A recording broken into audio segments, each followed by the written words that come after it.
Well, folks, this is Coach Dave Daubenmire. We're here in South Bend, Indiana. It's May 9th, 2009. Dr. Alan Keyes has sent out the clarion call that he's going to be arrested today for violating an order that did not step onto the property at Notre Dame University.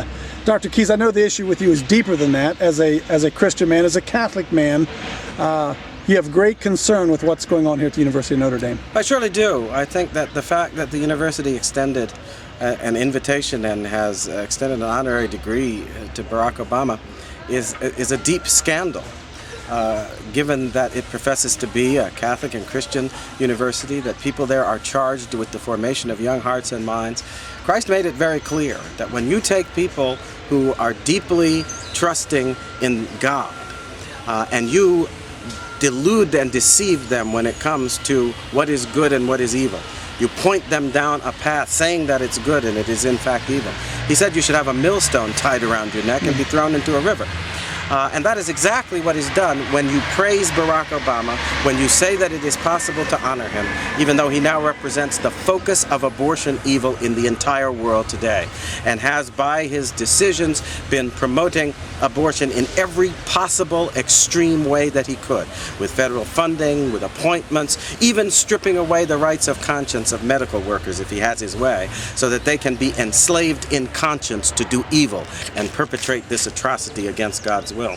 So to say to the students that's honorable is to commit, I think, a deep offense, both against what should be the vocation of the university to educate according to God's will, and against God himself, because you are standing in praise of something that God considers an abomination, the taking of innocent life. So, Dr. Keyes, the issue is not always what the issue is, if you know what I'm saying.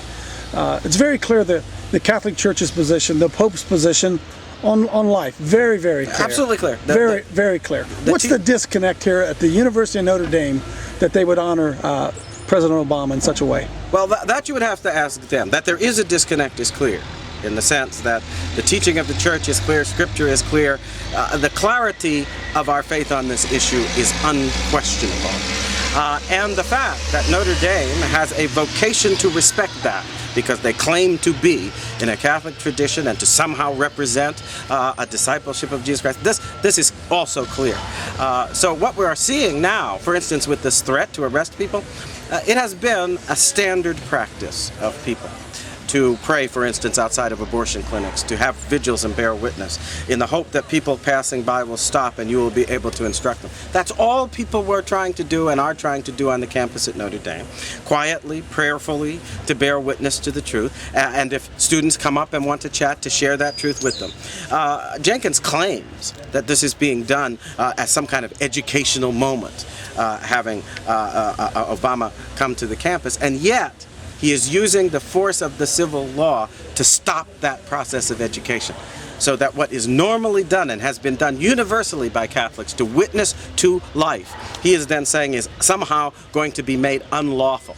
So he is obviously not being guided by the law of God. He is abusing the civil law in order to promote a position that prevents the witness to truth, exactly as people who stoned St. Paul when he preached the gospel would do. So there's a deep disconnect, an abysmal, a chasm of disconnect between what is being done by this university administration and what is actually exampled and taught by the Church. It's about 10 minutes after 11, Dr. Keyes. 11:30, we're going to make a walk down to the Notre Dame campus, and you're going to violate whatever an order would be not to come onto the campus. What is it that you hope to accomplish by doing that? Do you believe that you can prevent Barack Obama from coming to Notre Dame? What's your intention? But that's not the question. This actually has nothing to do with Barack Obama, except that he represents, like abortion itself, the catalyst for the display and truth of our reverence for God's will. That is the issue that is involved here. And that is why it is really something that involves deeply the whole pro-life community, the whole Christian community, the whole Catholic community, because Notre Dame is doing something that really puts in danger both the spiritual welfare of Jenkins and the people who have made this decision, the spiritual welfare of the students who are being deluded, and all around the world, people who will see this appalling example of an institution supposedly Catholic, supposedly Christian, doing honor to evil. That means worldwide there will be scandal given, and there will be damage done to what ought to be the true perception of the meaning of Christian faith and a walk with Jesus Christ. So those are the real issues that are involved here, and it seems to me, I hope that this will so touch the heart of people that many more folks will come, and many more folks will bear witness in this way to truth, because I think that God still has it in His power to change this situation, to change hearts. He says that we can move mountains with our faith, and that with sufficient fasting and prayer that we can throw out the evil. And I think that that could be done here if people would respond. So I'm hoping that as Randall Terry lit a fire in my heart to come, perhaps what I'm doing will fire up other people, and they will come and they will realize that this could be a moment to evangelize the world on the issue of abortion. That Barack Obama being lifted up as he has been to become a focus of attention becomes a focus of evil, but it need not work for evil. We could turn it to good if we are willing to come and turn this into a moment of witness for truth that will then penetrate the darkness of the world. Those who are with us are more than those against us. Those who are with us are more than those against us. We rejoice.